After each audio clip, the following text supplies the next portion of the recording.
¿Por qué algunos miran con desprecio a los de otras religiones? ¿Cómo debo ayunar? ¿Cómo interpreto la Biblia? Me nombraron como líder en la iglesia. ¿Cómo hago para hacer un plan de trabajo? ¿Puedo poner a mi padre que abusó de mí en un asilo? ¿Debemos seguir las enseñanzas de las ofrendas de diezmo del Antiguo o del Nuevo Testamento? Este es otro episodio de preguntas y respuestas.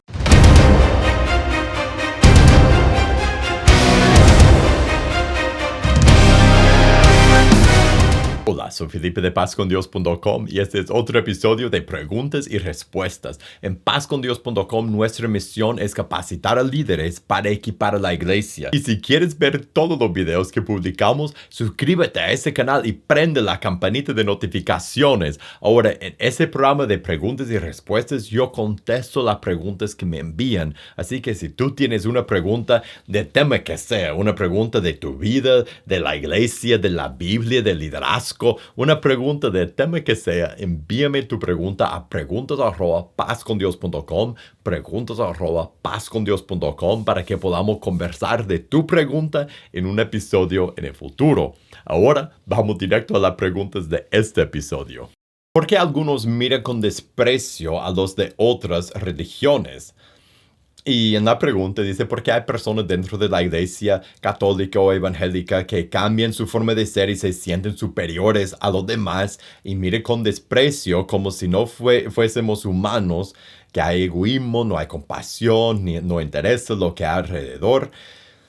Y yo creo que tristemente, desafortunadamente, todos hemos experimentado eso y quizás todos hemos sido parte de eso también. Todos hemos hecho eso, pero todos hemos experimentado a eso y me gusta cómo puso en su pregunta de católico, evangélico, porque eso es algo que corre por todas las religiones, la actitud de superioridad, de sentirse superior a otras personas, de sentir que uno es mejor que los demás. Y la verdad, eso no es algo que es único a las religiones.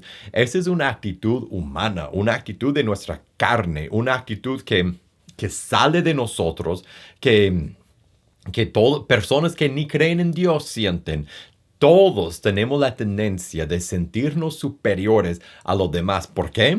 Porque yo quiero ser mejor que tú, porque eso significa que yo valgo algo. Si yo soy mejor que ellos, si yo soy mejor que los de este grupo o ese otro grupo, eso me da, yo siento, no me da valor, pero yo siento que me da valor. Yo siento que eso me hace ser más. Es por eso que es tan común la crítica de chisme, de hablar mal de otras personas. ¿Por qué? Porque sentimos, y no es cierto, pero sentimos que cuando hablamos mal de otras personas, que eso hace de una forma u otra que nosotros seamos mejores y nosotros queremos sentirnos mejores y por eso minimizamos y miramos con desprecio a los demás. ¿Cuál fue uno de los grandes pecados de los líderes religiosos del día de Jesús? No fue de menospreciar a otras personas que no eran como, entre comillas, tan buena persona como ellos.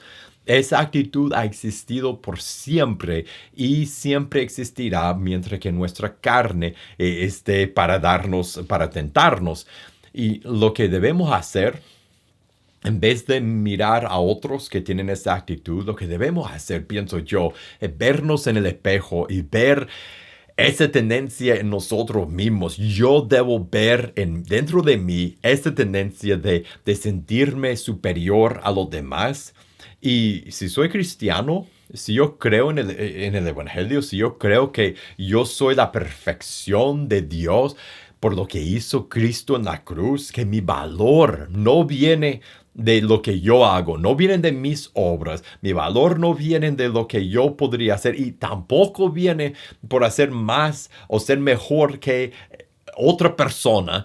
Entonces yo creo que mi valor viene de Dios a través de Jesús por la cruz, por lo que Él hizo. Él me da su valor. Su vida perfecta fue puesta sobre mí y ahora soy la perfección de Dios en Jesús. Si yo creo eso, si esa es mi realidad, entonces yo no tengo por qué minimizar a otra persona. Puedo identificar que no anda bien es la realidad. ¿Cómo voy a alcanzar a alguien que anda lejos de Dios si no identifico para mí mismo que esa persona anda perdido, necesita el evangelio, pero no debo sentirme superior a esa persona? Lo que nosotros debemos hacer es poder identificar el pecado, poder decir, eso no está bien, anda mal, anda lejos de Dios, necesita rescate, sin minimizar a la persona, sin asignar valor a la persona por sus obras, porque no es por las obras que somos salvos en Cristo. Entonces nosotros debemos aprender, yo debo aprender a no minimizar a nadie, a no criticar a otra persona, a no chismear o bajar a otra persona, no menospreciar a otra persona.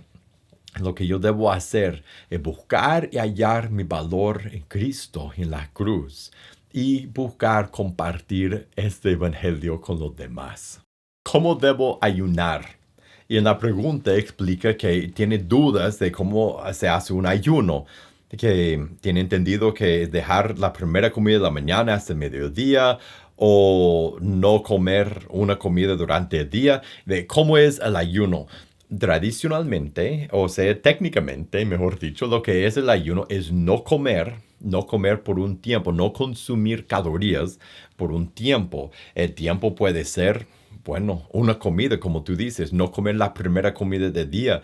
Puede ser no comer por 3/4 del día. Puede ser no comer de sol a sol, o sea, por 24 horas no comer. Puede ser no comer por 2 o hasta 3 días. Más largo que eso, debe consultar con un médico para asegurarse que no va a dañar a su cuerpo o caer en malnutrición, pero es no comer por un tiempo definido.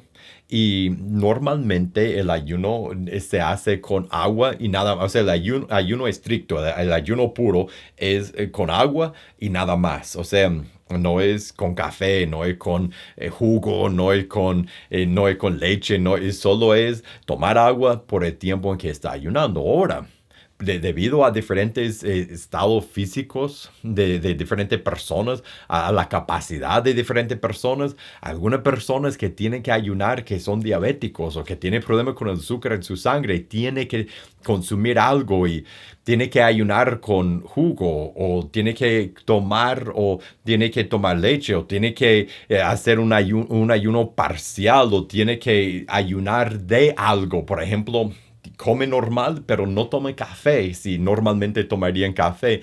Hay diferentes formas de modificar el ayuno y eso depende de cómo anda uno, de lo que uno está dispuesto a hacer en parte y también en parte lo que uno físicamente puede hacer otra vez. Si uno es diabético, eso complica las cosas. Si tiene diferentes problemas de salud, siempre hay que consultar con un doctor. Ahora, lo importante en el ayuno no es tanto por cuánto tiempo lo hace, si lo hace por una comida o por un día entero o por 2 días. Eso no es tan importante como el propósito del ayuno. El propósito del ayuno, cuando lo vemos en la palabra de Dios, lo que hacen las personas cuando están ayunando es para buscar, es para entregarse más a Dios, es para buscar más intimidad con Dios, es para traer más devoción, más pasión,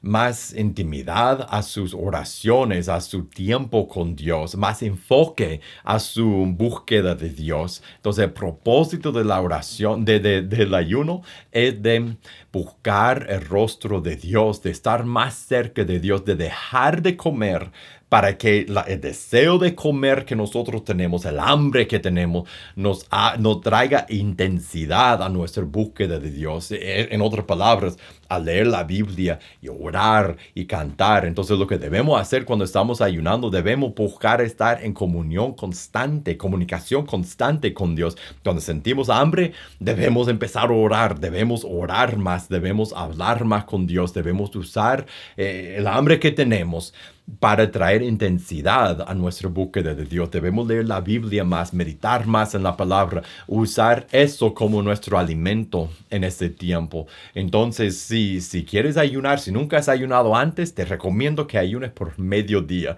Y después, si quieres o si puedes, ayuna por un día entero. Y una recomendación que yo haría es que hagas, una vez que empieces a ayunar, que hagas una rutina de ayuno. Por ejemplo, ayunar una vez por semana. Eso es lo que yo recomendaría. Ayunar una vez por semana, por mediodía o por un día entero, y solo tomando agua si puedes, o si no, lo que tienes que hacer. Pero ayunar una vez por semana para que regularmente tengas que buscar a Dios con esa intensidad que muchas veces solo tenemos cuando estamos ayunando. ¿Cómo interpreto la Biblia? Esa es una pregunta que, bueno, podría ser el tema de muchos videos, de videos largos y extensos.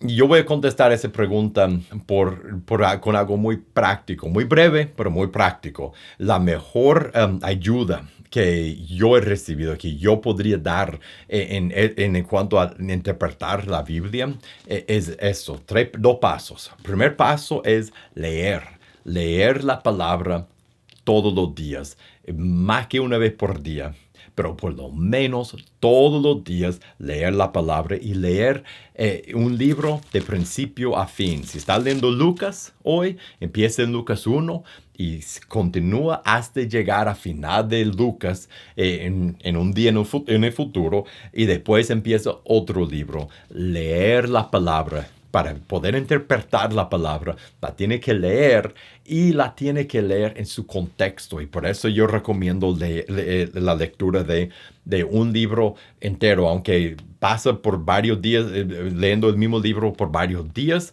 lea el libro en orden y el libro entero. Segundo paso es analizar lo que leíste, y la mejor forma que yo tengo para hacer eso es sencillamente hacer dos preguntas al final de la lectura. Si hoy estoy leyendo el libro de Lucas, leo, por ejemplo, me toca el 13, 14, digamos, ese no es mi libro en ese momento, pero digamos, leo un par de capítulos y después al final hago dos preguntas. La primera pregunta es, ¿qué dice? ¿Qué dice el texto?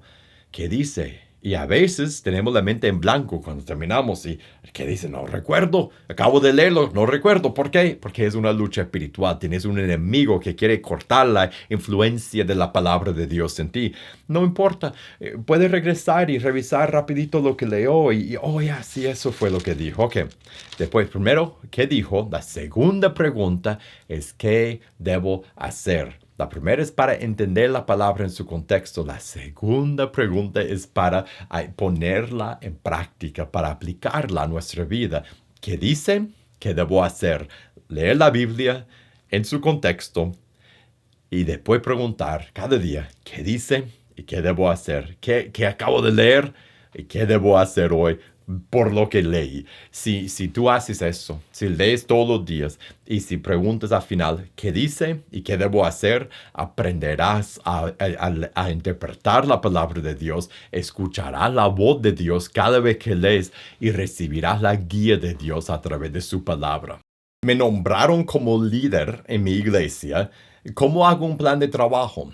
Y quería ver esa pregunta porque no la voy a contestar en este video, pero quiero contestarla con otro video que hice. Hace poco hice un video que se llama ¿Cómo hago un plan de trabajo? Es de cómo hacer un plan de trabajo en un ministerio, una iglesia que se está plantando en un ministerio. ¿Cómo hacer un plan de trabajo en un ministerio? Puedes ir en este canal, hay una lista de videos que se llama Consejos para Líderes. Son videos que son más largos y en cada video hablo de una pregunta que es dirigida a líderes en la iglesia. Y el primer video en la lista se llama ¿Cómo hago un plan de trabajo para mi ministerio? Entonces busca ese video, ¿Cómo hago un plan de trabajo?, en la lista de consejos para líderes. Y si tú eres líder en la iglesia, yo recomiendo esa lista de videos, y casi una vez por semana agrego otro video con otro consejo para los que somos líderes en la iglesia.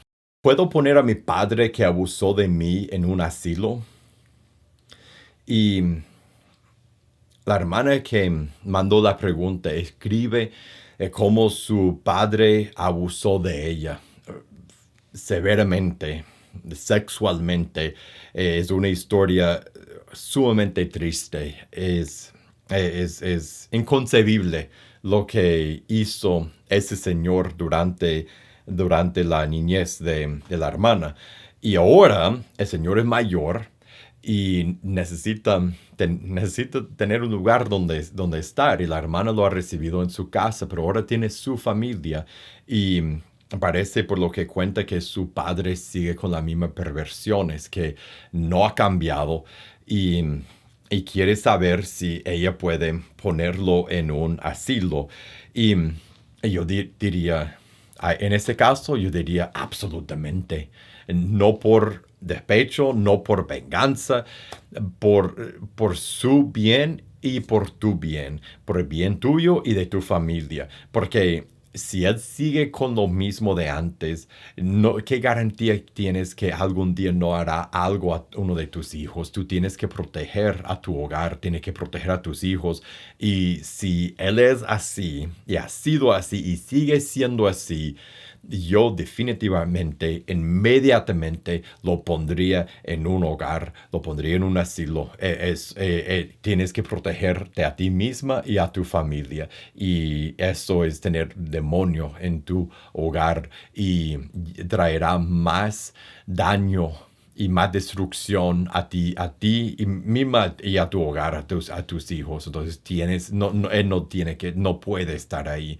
Y especialmente en el caso que tú mencionaste, que tiene un dinero, um, que tiene una pensión y que puede estar en un hogar, tienes que ponerlo en un hogar. Y normalmente, y si has visto ese canal antes, tú sabes que ese no es el consejo que doy. Normalmente doy el consejo de que nosotros como hijos debemos hacer entre lo que podamos hacer, debemos cuidar de nuestros padres en su vejez. En este caso, tú tienes que cuidar de ti misma y de tus hijos y tu padre no debe estar cerca a ustedes en la condición en que se encuentra él. Y otro consejo que me gustaría darte, específicamente a la hermana que escribió esa pregunta y a cualquier persona que ha pasado por una situación parecida. No es tu culpa lo que te hicieron. Y tú debes buscar ayuda de un consejero cristiano.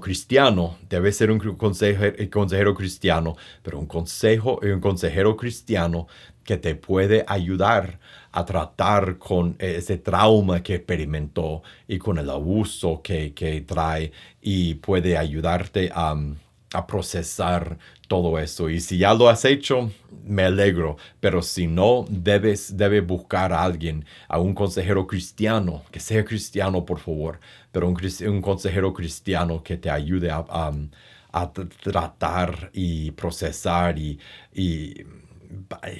a superar y hallar sanidad de eso que te hicieron, que te hizo en tu pasado.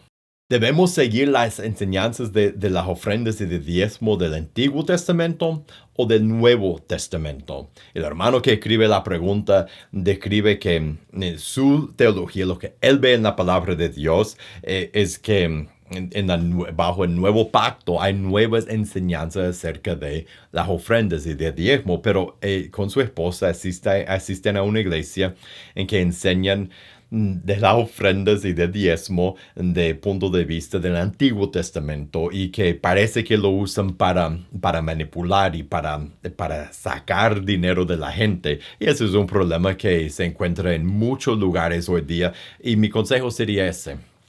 Busca los principios de toda la historia, de la interacción de los humanos con Dios. Los principios, por ejemplo, desde Abel, que ofreció mejor sacrificio que Caín, desde a Abraham y Melquisedec, que le dio los diezmos, a Israel, el pueblo de Dios, y como ellos tenían diezmos y ofrendas y las diferentes formas de dar de regreso a Dios, de quemar la gordura de los animales, de las diferentes formas que honraban a Dios con ofrendas. Busca los principios que se encuentran en todas las historias de todo el tiempo de la relación de las personas con Dios, los principios de honrar a Dios, con lo que Él nos ha dado, de poner a Dios primero, de dar de las primicias, de dar a Dios de lo primero y de lo mejor, aun cuando nos cueste, de dar un porcentaje generoso. Mira todas las ofrendas de los israelitas y los diezmos y los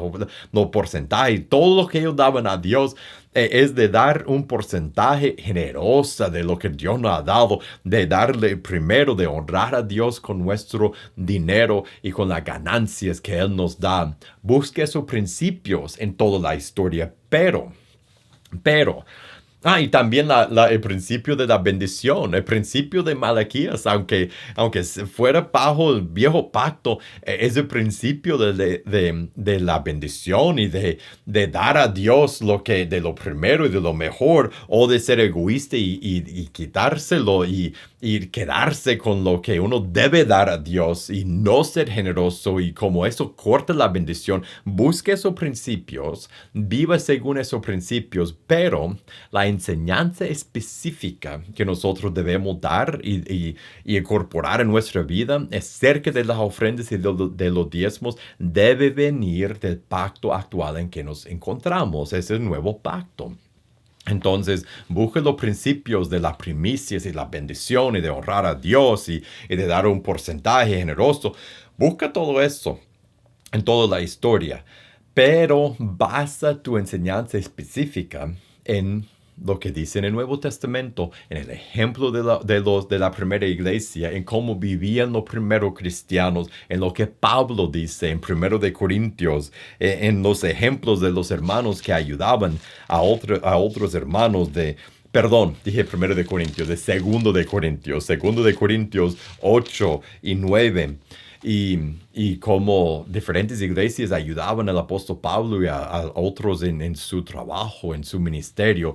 Busca el ejemplo y la enseñanza específica del pacto actual en que nos encontramos, sin ignorar los principios eternos que siempre han sido parte de todo, de relacionarnos con Dios en términos de las cosas físicas, de las ofrendas y los diezmos que damos a Él para honrar a nuestro Creador, quien nos da todo.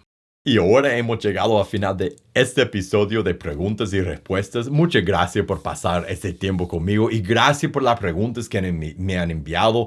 Y si tú tienes una pregunta de tema que sea, envíame tu pregunta a preguntas@pazcondios.com, preguntas@pazcondios.com, para que podamos conversar de tu pregunta en un episodio en el futuro. Y si te gustó este episodio, te voy a invitar a que lo compartas con otra persona. Para más videos como este, suscríbete a este canal y prende la campanita de notificaciones. Y para recursos para tu vida y tu ministerio, búscanos en pazcondios.com. Que Dios te bendiga y nos veremos la próxima.